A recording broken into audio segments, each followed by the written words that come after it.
That to me was the biggest shift in my mind personally for my forgiveness journey, was knowing that I don't have to wait for someone to ask me for forgiveness, and I don't have to wait for someone to feel sorry or be sorry, but I can decide to take my power back and take control of my life and my situation, and realize that I don't want to walk around with this anger anymore, and I want to let that go.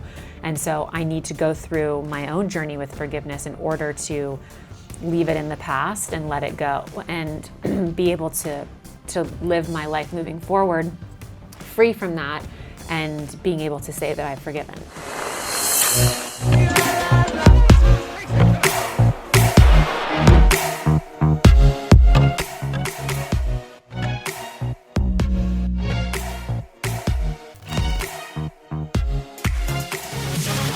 Welcome back, everyone, to the School of Greatness podcast. We've got the inspiring Katherine Schwarzenegger Pratt in the house. Good to see you. Good to see you too. I'm excited. We connected, I think, a year ago, I guess you said, at a family dinner of yours with your mom. Yeah. Roughly a year I think ago. I interviewed you like 2 years ago. Was it 2 years ago? On the phone? So Yes. we actually never met. Yeah. Until yeah, about a we year never ago. officially met, but we were always like, you know, like connected I through liked what you people, did. yeah. Yeah, exactly. Yeah. So. That's great. Yeah, but then we met in person a year ago, I think. That's great. We had dinner, and I got to come to more dinners. Your mom does an amazing Sunday family experience. dinner. Yeah. It's unbelievable. It's like full on amazing food, great people. Yeah. So the conversations go deep there. I know. Are they like that all the time? All the time. Well, my mom, as you know, is like a deep person. Deep thinker. And I was actually just saying to somebody this morning that my mom has this ability to get complete strangers to open up to her in a way that they don't talk to their family or friends that they've known for their whole lives. What is that? How I don't know, but she does it, and I'll often watch people, and I think they think that they won't do or go there with her, and then they'll go there and they'll be like, how did you do that? Like, what happened? And it just comes out. Because I remember at dinner she was questioning you about like everything. Everything. And we were all just sitting there, and I was like, haha. Do I go there or not? Do I know these people? No, Yeah. and that's the best part. Wow. What's an interesting, most powerful lesson you learned from your mom? I think, well, my mom teaches me so much all the time. Like I was also I talk about this constantly lately, and I think it's because as I've gotten older, I'm asking my mom constantly for advice. Really? And I was saying, I've always asked my mom for advice, but I think as we get older, for me, I call my mom, you know, I ask her about, you know, how do you do this? How do you do that? What are your thoughts on that? Give me an example. Well, I mean, I'll just call her with, you know, I mean, especially with this book, I'll ask her for advice on that, about, you know, different book tour ideas, different podcast ideas, just everything. And then also with friendships and relationships, and just, you know, as you get older, those things become much more, I find, unknown. And so it's nice to be able to have somebody who you admire and also who inspires you to be able to talk to. And I was saying to my mom that she's like this well of wisdom in every single area and category, that it's just like there's just so much that you can never get enough of it. And so I can call her with, you know, something about my dog or something about, you know, a friend or work or whatever, and it's just, I could just listen to her for days. What's the greatest lesson she taught you growing up that you still think about today? I think both of my parents always told the four of us kids that whatever we wanted to do in our lives, to do it with passion and to make a difference, make a positive impact, and know that they're proud of us and loved, and that we're loved no matter what.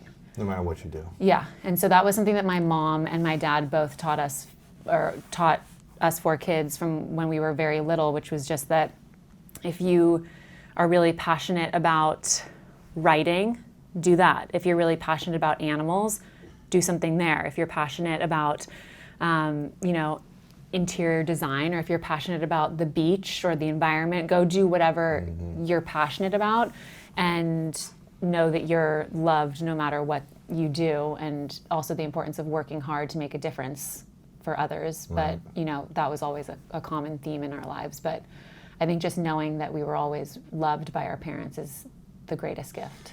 Is there ever a time where you didn't love yourself? where I didn't love myself. I think probably in high school when I was struggling with body image things, I was critical of myself. But I don't think I ever hated What would you say to myself. yourself, like internally or externally? Well, I think when you're a young girl, and I'm sure it's the same for a young boy, but when you grow up in LA and you're a young woman in LA and you go through all those changes in high school and you're like awkward, and then you go in like through puberty and all these different phases, and you're just, everything. the whole thing. And your friends are different and they're changing, and it's just like this whole confusing time. You know, you wake up some days and you like what you see in the mirror, and some days you don't. And that continues through life, which is what I've realized, but it's all about how you can bring yourself back to a place of self-love. And so I didn't really have a good handle on that when I was in high school, which I think is, from what I can gather, pretty normal. Every kid? Yeah. But then I think as I've gotten older and also surrounded myself with people that are really loving and supportive and have my best interest in mind, and that really care about me, then and can make me laugh. It's also very important. That helps. What were some things that you were critical of yourself? Is it just like... I mean, everything. I was like, my butt's too big, my hips are too big, I'm ugly, why isn't this person liking me, my friends aren't here. Like, you know, oh my God, in high school, for sure. Get in a girl's mind in high school and you will be very surprised what happens. I'm scared of having kids. I know. Okay. Yeah. Do you have any of those conversations still? I think I always have. It's normal to be able to have conversations where you have doubt about things or you're pushing yourself in certain areas. I think some of that can be healthy because it can push you to be better and to do things really well. But there's also a part of it which my mom also always talks to me about, which is just to, like, even with this book or with my other books, I'll look at it and I'll be like, but I want to do this better and I want to do this. And it's like a constant, you leave yourself never satisfied. And instead of saying like, wow, I wrote a book, that's so awesome. And it's, you know, if it helps one person, that's amazing. And if one person feels not alone in their forgiveness journey, then my book has served its purpose. So it's finding a good balance between. Isn't that hard though when we have such high goals or expectations for ourselves and we're like, but we want to hit the list or we want to hit 10,000 sales or 1 million sales, and then it only does a fraction of that? Yeah. How do we learn to forgive ourselves for not achieving what we wanted? I think it's coming back to the reason why you wrote a book or why you decided to do anything in general. I think like for my children's book, I had never done a children's book before, and I would get frustrated with the team that we were working with, and just, It's so challenging. Exactly. It can be very challenging. But then the whole process can be frustrating and a learning experience, and you kind of go through this whole series of challenges and emotions with any book, but that book was particularly challenging. And then I kept trying to come back, why did I write this book? And I wrote the book to be able to teach children about animal adoption and also to help homeless animals find homes. And I've always been passionate about animals, and I have a rescue dog, and it's changed my life, and it's been such an amazing blessing in my life. And so when I come back to why I even wrote it, like even if I wrote it for myself and just gave it out to people for fun, that would be okay too, because it's, the point is that I'm passionate about animals and that I wanted to teach kids, and I love children and I love animals, and so I wanted to bring two passions together and create it. And so I try to come back to that a lot. I'm curious about the thing in your life that you're most proud of. Ooh. That maybe a lot of people don't know about. Maybe it's not public information, but something that you're really proud of that you've done. I think, this probably sounds cheesy, but I think what I'm most proud of, two things. One is my relationship with my family. That's probably what I'm every day most proud of. Why is that? Because I look at a lot of people's families, especially as you get older, and you don't have to spend time with them. You don't all live in the same house together. You're not always around each other. And as you get older, your relationships with your family change, and also you have your own family. And you have to make an effort to see people and to stay in touch with people. And I felt really lucky to be able to have two parents who really emphasized how important family is, and also the closeness between the four of us kids. And so I think, like, I'm 30 now, and I look at my relationship with my siblings, and I'm really proud of that. And I look at my relationship with my parents, and I'm really proud of that. And then I also, now as a married woman, I look at my relationship with my husband and also the relationship that I have with him and the love that I have with him, and I'm very proud of that as well. So I would say relationships for me are what I'm most proud of. Why are you proud of that over something else? Like, why is that so important to you? Because I think it takes a lot of work, and it takes a lot of work, a lot of self-awareness, a lot of work on yourself, and a lot of effort, a lot of time. And at the end of the day, that's what's most important to me. And everything else, you know, work and friends, and you know, that's all really important to me as well. But I would say those relationships to me are everything. Huh? Everything. Yeah. What's the greatest lesson you learned about yourself in the last year since being a married woman? In terms of relationships. It's funny because people keep asking me, like, is it how is it? How's it going? Blah, and I'm like, it's great. Like, we haven't even been married for a year yet. It's amazing. So I feel like those questions are oftentimes better for people who've been married for like 30 years. They probably have a lot. But I think probably just how, not that I necessarily didn't think this, but I think just how great it is, and also how great it is to be able to have a partner that's very supportive and loving, and brings out the best in me, and also wants what's best for me. And also loves my family, gets along with loves my dog, like everything. I constantly am, throughout the day, I'm like, oh my God, I can't believe it. It's like the best. That's amazing. Yeah, it's a very, a really exciting. Because a lot of people struggle in relationships. Yes. It's probably the most challenging thing for people is finding the right intimate partner, being in harmony. Yeah. Having mutual interests, staying together for a long time, you know, it's like one of the most challenging things for people. Yes, common values. Right. Yeah. Do you think the values was like the main thing for you? That's what's made it so smooth? Well, we met in church, so I think that helps. It's great. Yeah, it helps to, you know, meet in a place, and it's different for everybody, but to meet in a place where, you know, you have common beliefs and values, and you know what's important to the other person, and then you know, spend time learning about what other things are important to the person as well. But I mean, even with like writing this book, it's like you know, I always have had my family and my parents as like number one cheerleaders, and now I have my husband being like, this is so amazing, being another number one cheerleader, and I'm like, oh my God, great. You got everyone cheering your name. I know, it's so nice. Yeah, it's really exciting. I'm curious about the thing that's been the hardest for you to forgive in your life. I think there have been a variety of different moments where I've struggled with forgiveness.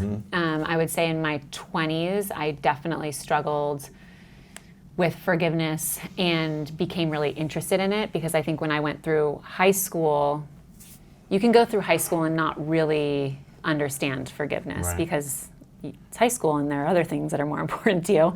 And then when you kind of get into the real world, you start thinking about forgiveness in a different way, and what role it plays in your life and what it means to you, because what it means to you is something completely different than what it means to me, and that's okay. But it's just interesting to me. And so I think when I was really struggling with it in a variety of different moments in my 20s, I was trying to find resources and tools to help me through that and figure out what forgiveness meant to me and how I was going to practice it. Yeah.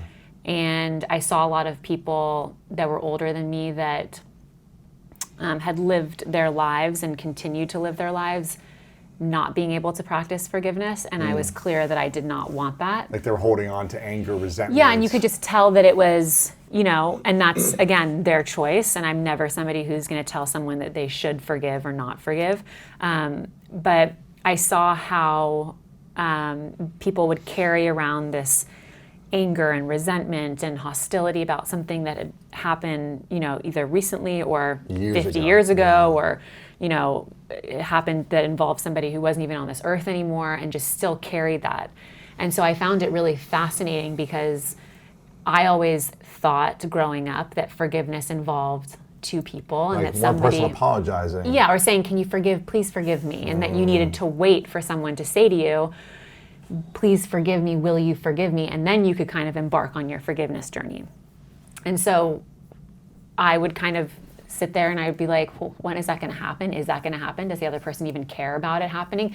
And then I realized that if you sit around and wait for another person to ask for forgiveness, that you can be waiting a very long time. Yeah. And also the biggest kind of takeaway that I had from this book was just that forgiveness is a gift that you give yourself, and it's not about another person at all, which was very eye-opening for me. Sounds simple, but it was a big shift for me in my mind.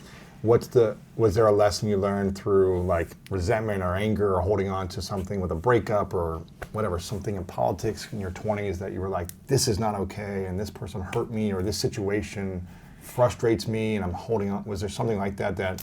I had a falling out with one of my close friends, and that to me was really devastating and hard for me because I had friendships that I've had since I was little, and you think of them, I call them history friendships, and they stay forever because you have so much history. And your relationships, obviously, as you get older, change, and what worked for you as a friend when you're 15 might not work for you at 25. And that's okay, but it was just an adjustment for me. Yeah. And I didn't realize that it's okay to not have those friendships for the rest of your life. So I was holding on to that.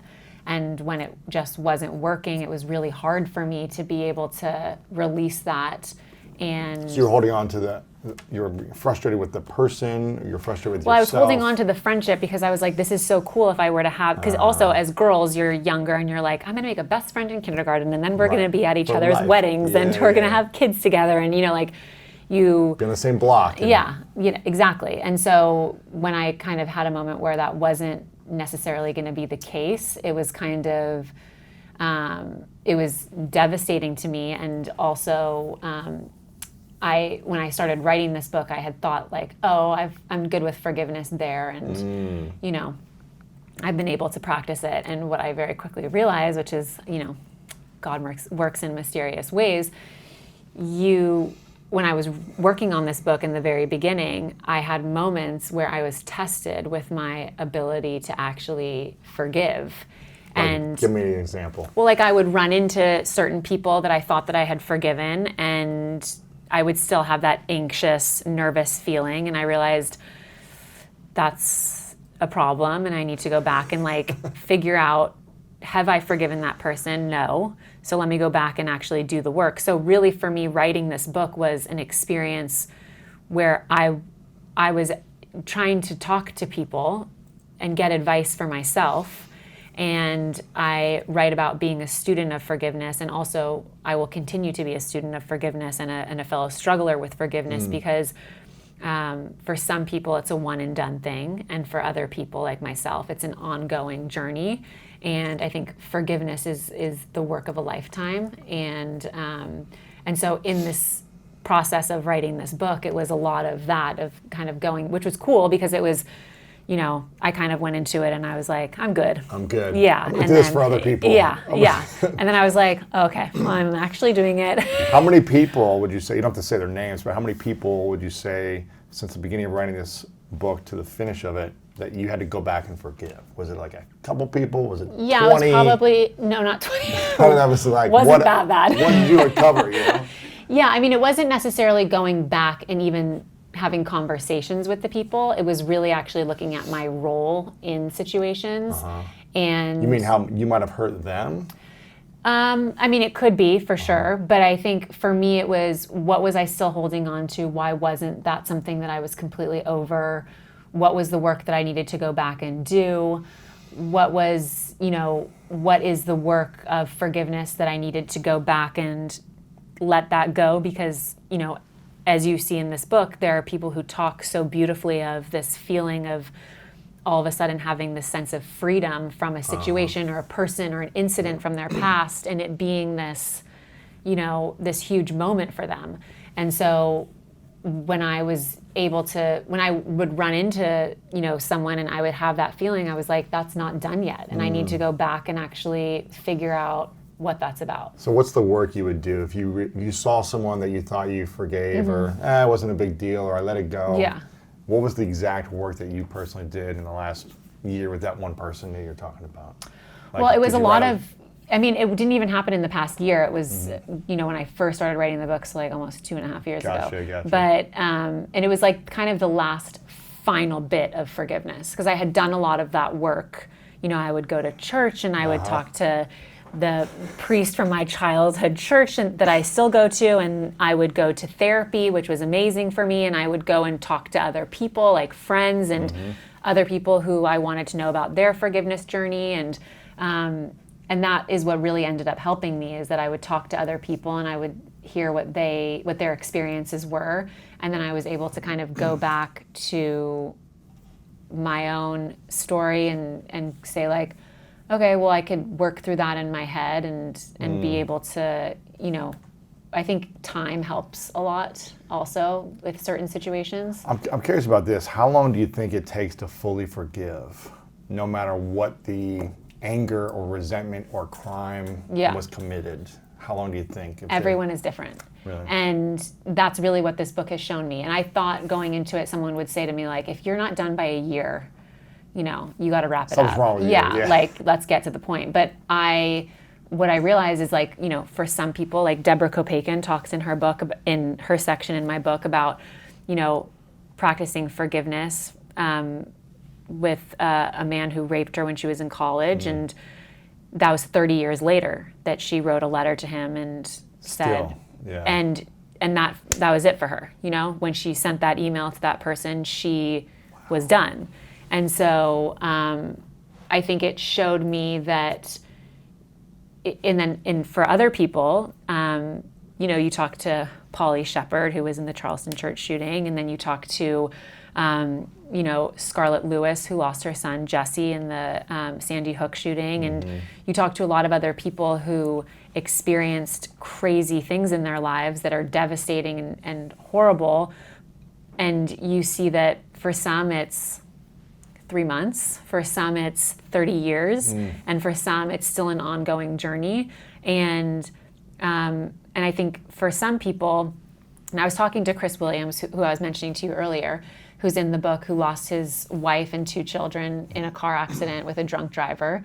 And he said in the moment that he woke up in the car accident, he was in the car, and his wife was in the front seat, and his 3 kids in the back, and 2 of them were killed.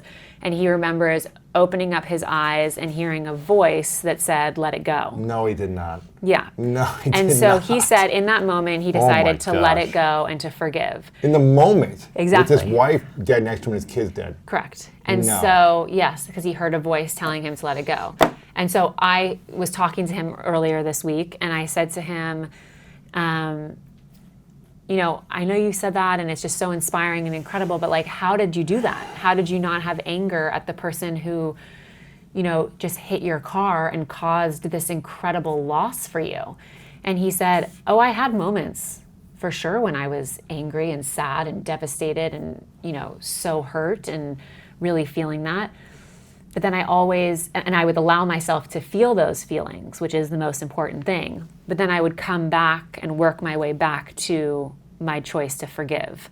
And, for him, it was really about also feeling like, when he sees his wife and kids one day in the future, that he wants to make sure that they're proud of the way that he handled it. Oh my gosh. Yeah, he's an incredible person and now has a beautiful friendship with the boy. No, he does not. Yeah, oh my he's an gosh. amazing person. I know. That's crazy. Yeah. So you see these people who, have these stories of forgiveness, and you really realize that there is not, a time limit on forgiveness or a one and done thing. And just because you have moments, like if I say I forgive you today and tomorrow I wake up and I'm upset at you, that I can allow myself to feel those feelings, and then it's all about how I bring myself back to living in a place of forgiveness. The challenge is just holding on to it's only going to hurt us more. Correct. Right? Yes. It's like we can choose to not forgive and hold on to it and be angry, but it's only going to hold us back from actually pursuing a life that we enjoy, right? Right. From a life that we love, from a mission, a purpose, Right. from infecting other people with love as opposed to anger. Right. So I think that to me was the biggest shift in my mind personally for my forgiveness journey, was knowing that I don't have to wait for someone to ask me for forgiveness, and I don't have to wait for someone to feel sorry or be sorry, but I can decide to take my power back and take control of my life and my situation, and realize that I don't want to walk around with this anger anymore, and I want to let that go. And so I need to go through my own journey with forgiveness in order to leave it in the past and let it go, and be able to live my life moving forward free from that, and being able to say that I've forgiven. Yeah. Yeah. What have you heard have been some of the best strategies and processes for forgiving? I heard someone say, they just said, let it go. They heard a voice. Someone wrote a letter. Therapy. What have you found is like good practice for yourself and for other people? Well, I think number one, I think the most important thing is to just, when people are open to forgiveness, that's a huge step, because there are so many people, and I've known people in my own lilife who are very closed off to the idea. I'll never forgive this never. person. What they've done is, Unforgivable. unforgivable, jinx. And you see these people in the way that they live their lives, and you're just like, okay. They're not happy though. Yeah, but I think it's also like, you can never tell somebody that they should forgive someone. And also, I also try to make it very clear that just because I wrote this book doesn't make me an expert on forgiveness. Like, I'm not an expert on forgiveness. I'm a student of forgiveness, and I'm a fellow struggler of forgiveness. And I just found the stories in this book, and also the stories of other people, to be incredibly helpful in my own life. And that's why I wanted to write the book. But I'm not a forgiveness expert by any means. So I think that, other people's stories have been really helpful for a lot of people, including myself. Some people like to write a letter and send it. Some people like to write a letter and keep it to themselves. And some people like to go and confront the person, and that's therapeutic for them. Other people, are in situations where they can't confront the person because they're not here on this earth anymore. And I think a big theme in the book, though, is faith. And people who did not have faith before, having some sort of faith as they go through this journey. And some people are able to go through their forgiveness journey and not have faith, and that's okay.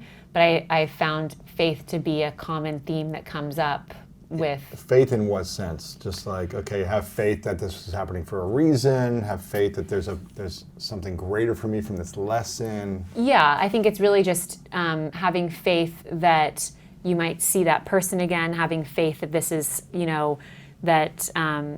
this is going to be your work moving forward in your life, having faith that you couldn't have done anything to impact what had happened.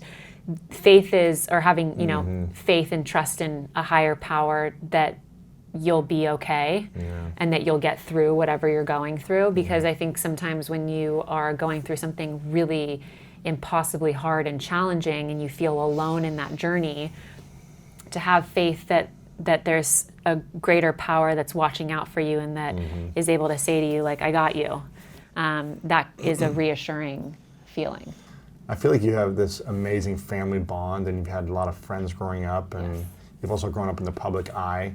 And so I feel like people know who you are, and you've been around a lot of people. When's the time you felt the most alone in your life? I don't know if you feel alone in a large family ever. I don't know. I've got 3 older siblings, and there's 6 of us, and I felt alone a lot. Yeah, that's true. I mean, I think like I feel so blessed that I'm able to be so close to every single one of my siblings. Like, my sister and I she likes to make sure that I point out that we're 19 months apart and not 18. So You're the oldest, right? I'm the oldest, and then my sister Christina, and we're very close. 19 months apart? 19 months apart. And then, Patrick and Christopher. Patrick is, right after Christina, and then Christopher and I are 8 years apart. And so I don't know that, I think in certain situations I felt alone with maybe going through certain things that maybe they hadn't gone through.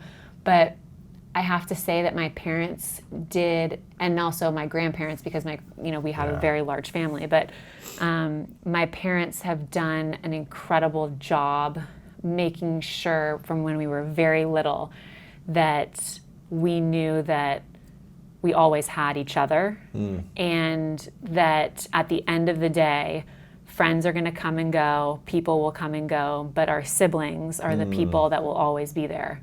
And that's a beautiful thing, and to nurture those relationships and to be able to fight for them, to be able to have great conversations to make them stronger. And as you get older, they change and they become, for me, they've become stronger, and so amazing to see everybody growing up and to go through different life events together. And so I feel so lucky and blessed every single day that I'm able to have my people. Good. That's good. You don't feel too alone. That's good. No.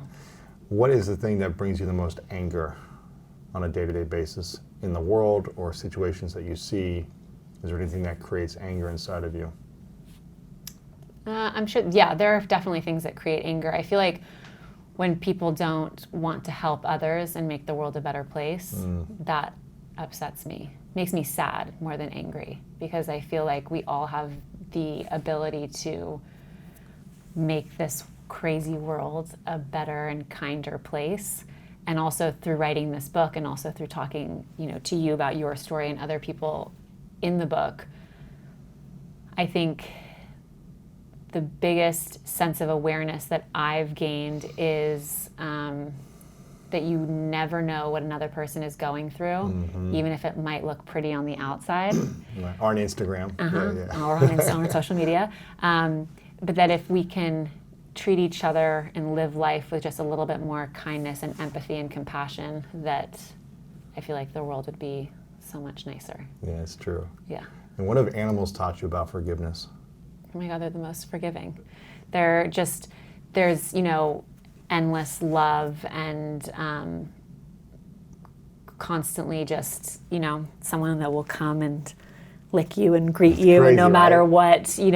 what you look like, what you've done in your life, what you have done that day.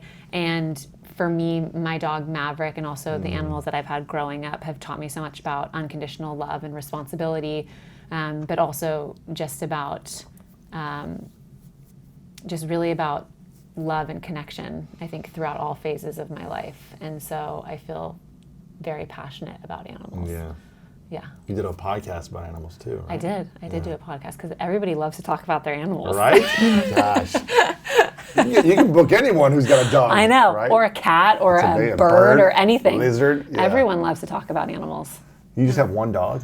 I have my dog Maverick, and then we have our family dog Champ, and they're like two partners in crime. And then I grew up with a ton of animals, because I would, I would see a pig that needed a home and then bring it home. Bring it home? Yeah. Oh my and gosh. then I would find ducks that needed homes and bring them home. And birds and squirrels and everything. Birds, I was never, my brother Patrick was very into birds. I was never a bird person, but I would get, rabbits and a miniature pony, and I grew up riding horses, so I was like, let's all be together and grow up on a farm and in Brentwood, and Sure. So.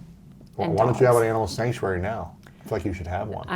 That's on my list of things to do. Okay, in the backyard. After this book tour, I'll be slowly turning my mom's backyard, our backyard. Yeah. I like to have like a variety of places with animals. Okay, yeah. I like this. It's true. When you see something that angers you now or frustrates you, whether it's politics or coronavirus or whatever it is, something that frustrates Coronavirus doesn't anger me, it terrifies me. Okay, well, you see something that you feel like there's harm in the world that's happening, Yes. right?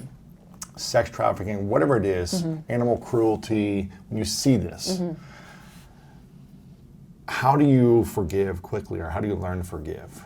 Like if something is out there in the world, like a friend of mine has this Instagram account that's bringing awareness to animals that are being treated really poorly around the world, right? Yes. And it gets me like sad and angry.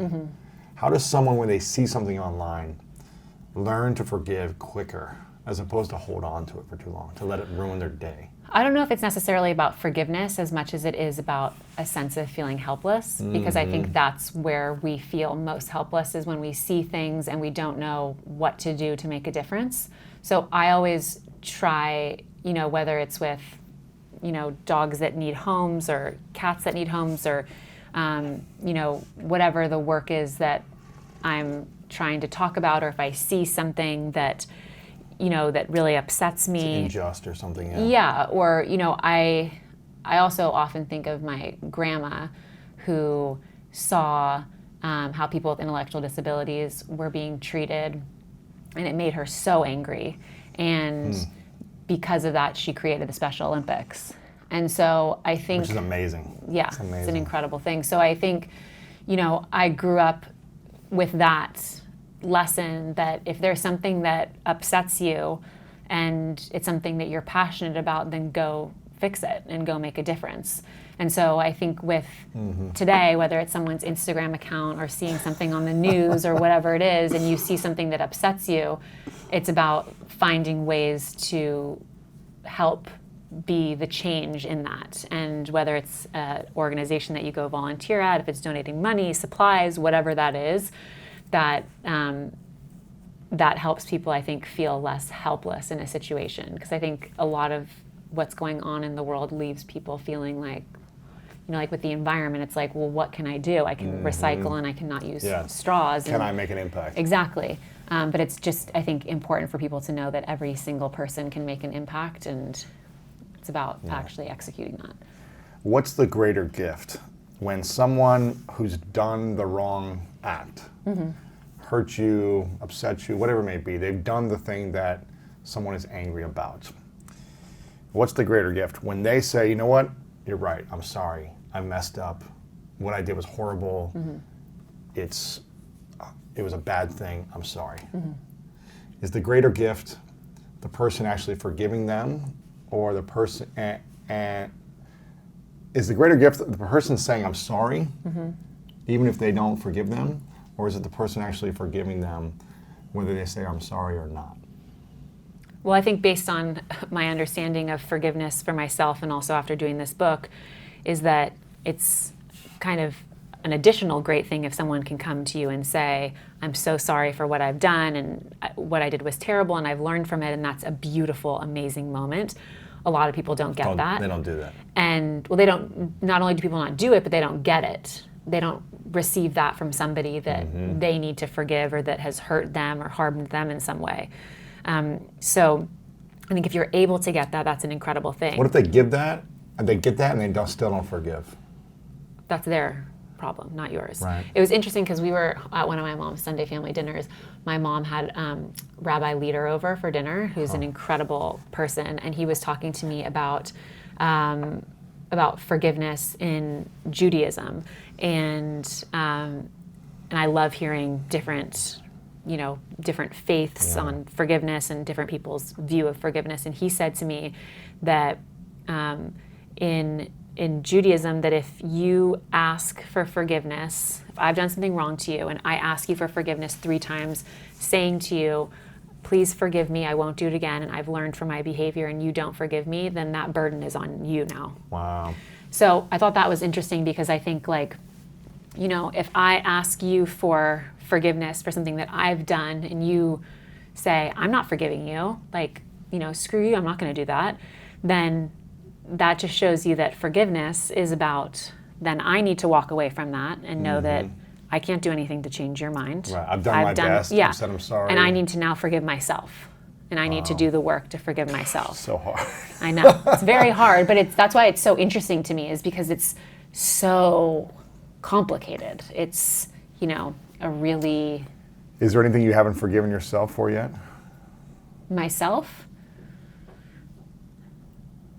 I don't think so. For holding on to something or hurting someone else, or... I try not to live in that mindset, because I think that it just, I would carry around a lot of anger and anxiety and resentment.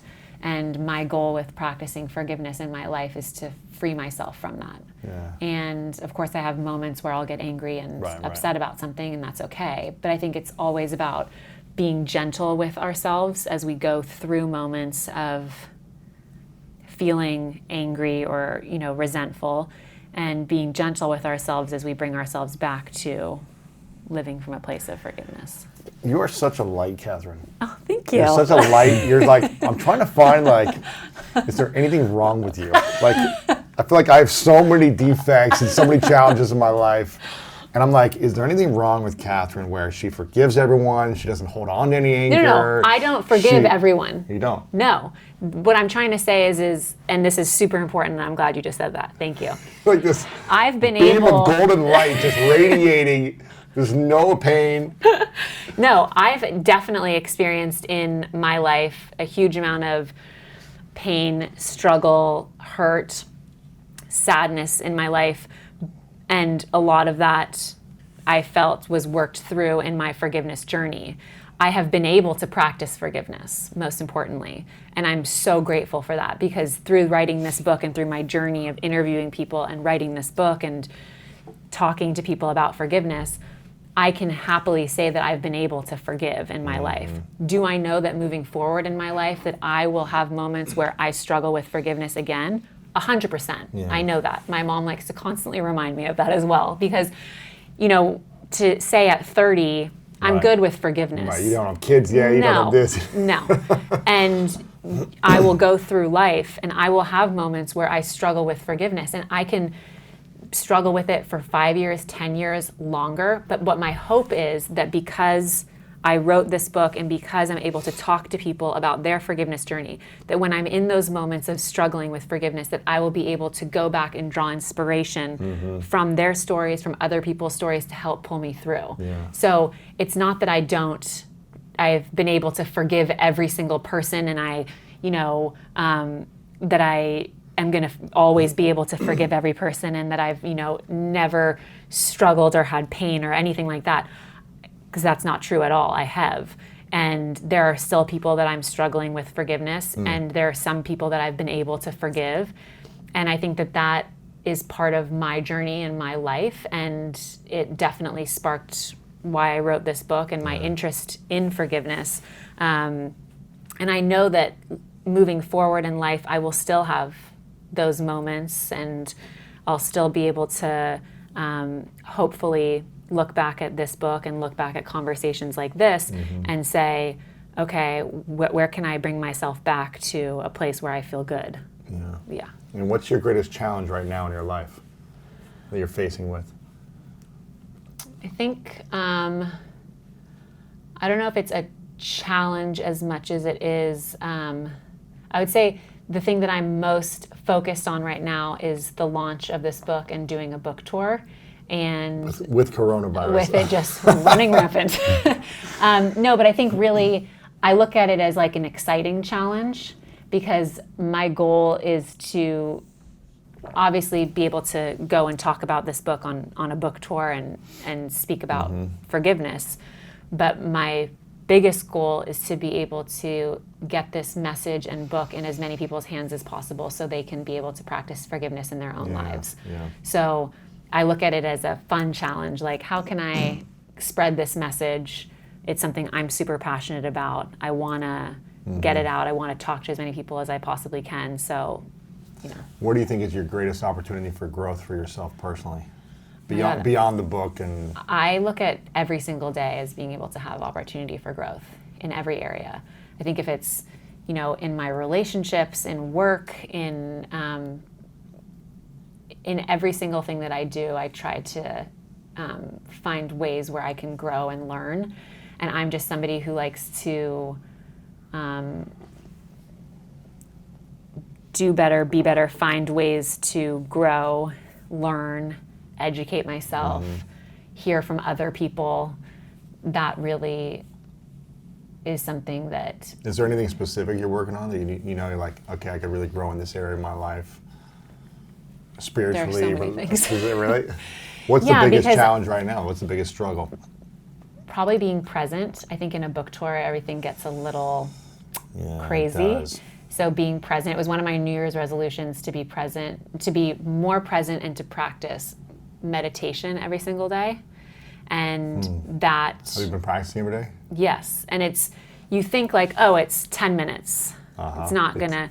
But it still takes time to sit down and do it. It takes time, but it ends up benefiting you. And I've definitely had days where I haven't done it, but I try to come back to it being a big goal for myself, because I think that today everything is so, we're on our phones all the time. We're driving, we're in traffic, we're angry, somebody cut us off. There's all of that. And so I think it's about, what you can do to start your day off on the right foot that can prepare you for all of the craziness to come in your day. Yeah. So that's a big goal of mine. Yeah, that's great.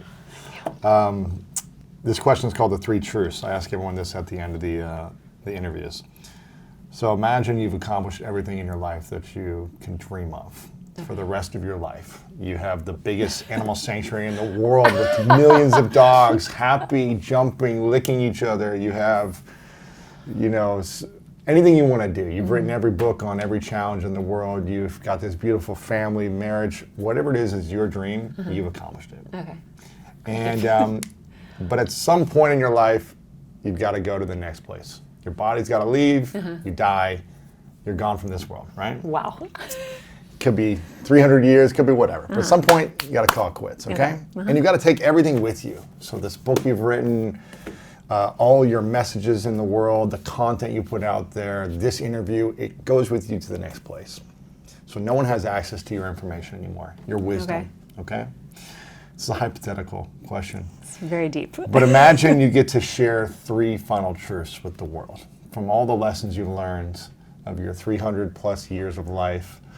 And you get to share 3 final lessons for all of us to live by, to be inspired by.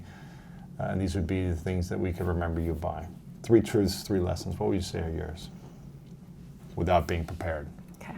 Well, I'm definitely not prepared, so let me. I would say number 1, family is the most important. Why? Because if you can do that well, you're good. Okay, that's number 1. Number 2, I'm trying to think if I had like a slew of children, what I would want them to. What would you share with them? Yeah.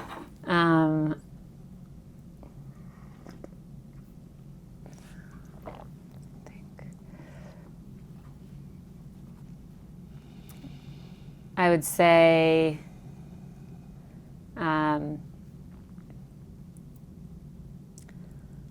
to make a difference in the world, make the world a better place, because that's what my grandma always taught me. I think this past year, actually 2 years, I found one of the most important things that I try to remind myself every single day is to interact with people and lead with compassion. And I think that that has turned out to make a huge difference when we get frustrated, when we get irritated, even with people that we love and are close to, or people we don't know at all. That coming back to a place of love and compassion has been tremendously helpful in my life, and I think I would tell that to others as well, just because I think that it's really needed right now. Yeah. And what would you say to your 12-year-old self going to be a teenager with all the teenage challenges that happen for young girls? What would you say to yourself and to all the young girls who maybe are going through lots of challenges, insecurities, conflicts, boy issues, all that stuff, puberty? What advice would you have for?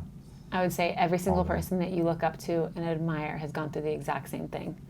It's going to be okay. It's going to be okay. Yeah. I think like for me, when I look back at my 12-year-old self, and I was so innocent and pure and before you cared about boys, braces, and I just all I did was want to sit with my horse in my horse's stall all day long and brush my horse's hair. No way, yeah, really? It was all I wanted to do.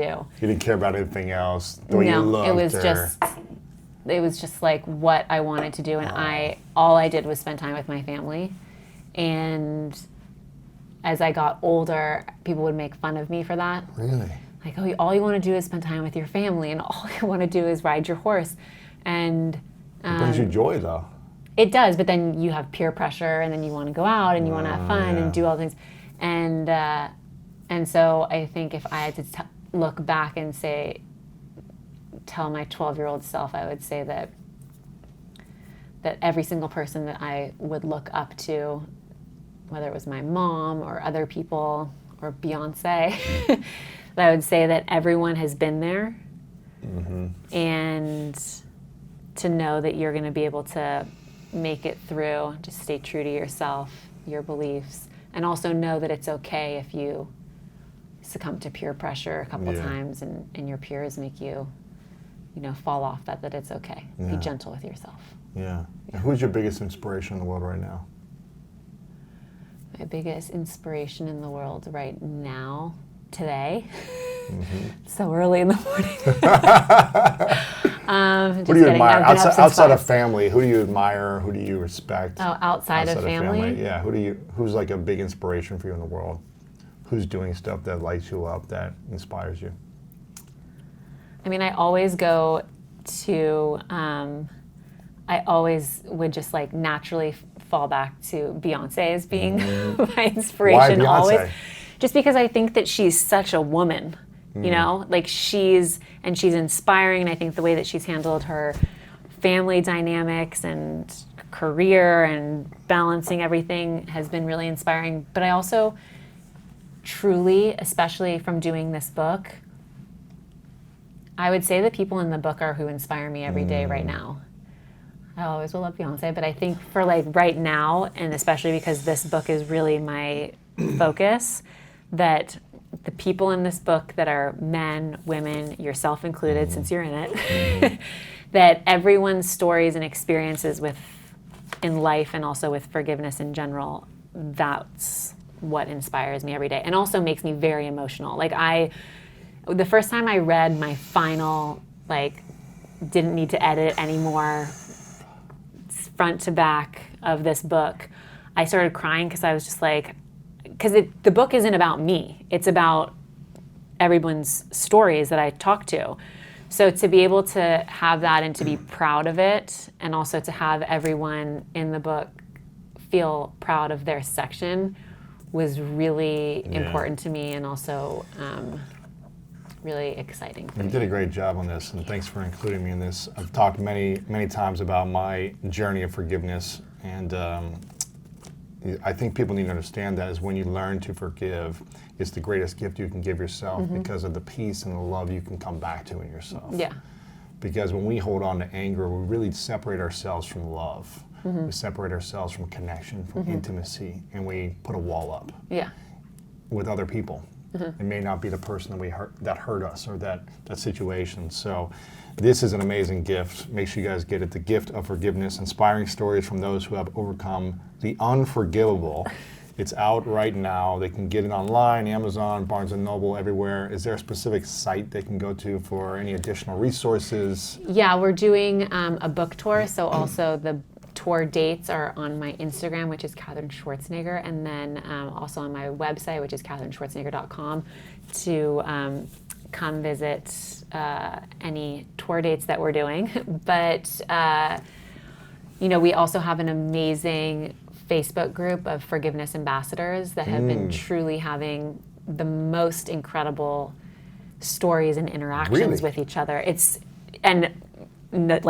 Not crediting myself at all, because I did not do anything. I just put everybody in a group together, and the conversations that are happening with stranger to stranger about forgiveness. Sharing how they're forgiving and what they're struggling with. Can anyone help me on this journey? Can someone advise me here? And I'm just like, the first time I went through and read it, I started crying because I was just like, how are people talking like this with people that they don't even know and might never know? Like, how are people saying, like, oh, I'm really struggling to forgive, this person in my life right now? Or how does anybody have any ideas on how I can get help through that? And just, create this incredible support system on this Facebook page. So I also encourage people to join that Facebook page. What's it called? It's just Forgiveness Ambassadors, and it's the gift of forgiveness, and it's been a beautiful experience. Amazing. Yeah. And do you have a personal website too? Yeah, KatherineSchwarzenegger.com is like the personal website, and Facebook page is the same. Where they can learn more about you and speaking opportunities, get the book, anything else you're up to. Exactly. The farm you're building in the future for all the The dogs animals that I'll be adopting. lizards and the mini horses and everything. I love it. I want to acknowledge you for a moment, Katherine, for literally you're just a light. Like sitting here, you're a light of love. And I really acknowledge you for everything you've been through in your life to want to continue to serve and give and be a light to other people. Whether it's through your own experience or sharing other people's experiences and doing the work. I think you don't have to do this type of stuff, but the fact that you do it's really impressive for me, and I acknowledge you for constantly showing up with this just open heart and this light and love that you have. So I acknowledge you for everything. Make sure you guys get this book. Follow you on Instagram, Katherine Schwarzenegger. Yeah. You haven't added It's the a Pratt to mouthful. it, right? You haven't Not added the actual handle, no. Okay, so you're there, And you also have a podcast on forgiveness with Headspace, and it's called The Gift of Forgiveness. Yes.